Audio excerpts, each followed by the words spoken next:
Swimming and Diving, just a week out from the CAA tournaments. I'm joined by head coach Pat Mead.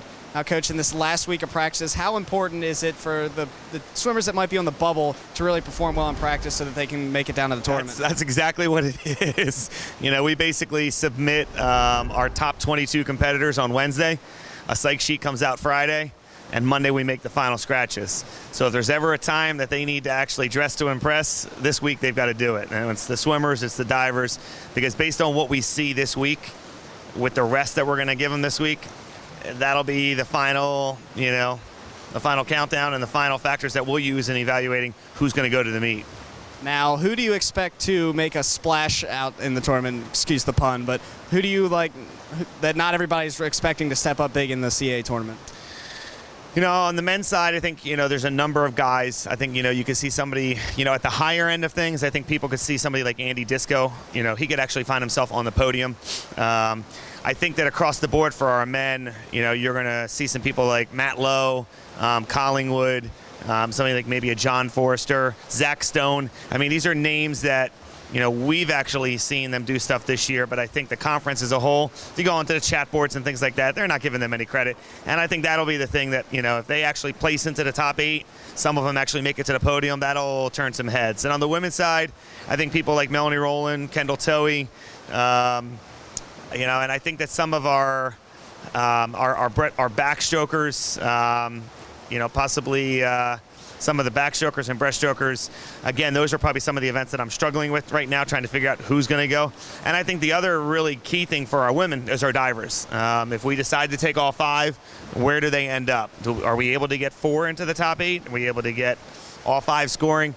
Those are the type of things that I think will turn some heads. But right now it's a little nerve-wracking. We got a week, and it's trying to make sure that the coaching staff picks the right 18 people to go. So now, out of those 18, how many slots are locked up, and how many slots do you have a lot of swimmers competing for?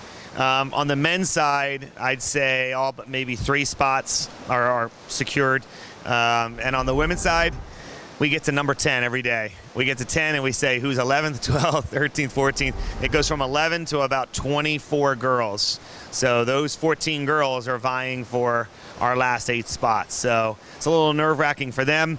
The good thing is that everyone's going to get an opportunity to swim, because the people that don't go to CAAs, they'll go down to ECACs, and they'll have the opportunity to go and show everyone what they were capable of doing, which that's one of the nice things about our program, is that we give everyone the opportunity to still actually finish out the season at a championship level meet.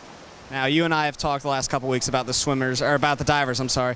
How important, again, is it for the divers to perform well at the CAAs? It's key. I mean, we're talking about, the thing with the divers is 3 divers equal the equivalent of 1 swimmer. That's the way they count them. And so it's only 2 events, but if we actually decide to take all 5, okay, that means we're leaving one of the swimmers home, and so we need all 5 to score, and we don't need them just in the consoles. The way you win a championship is you got to get them into finals. So we would need 3 out of those 5 to find their way into the top 8, because you're going to have JMU that's going to probably have 3 also in the top 8. So the key thing would be is if we could get our 4th diver into the top 8.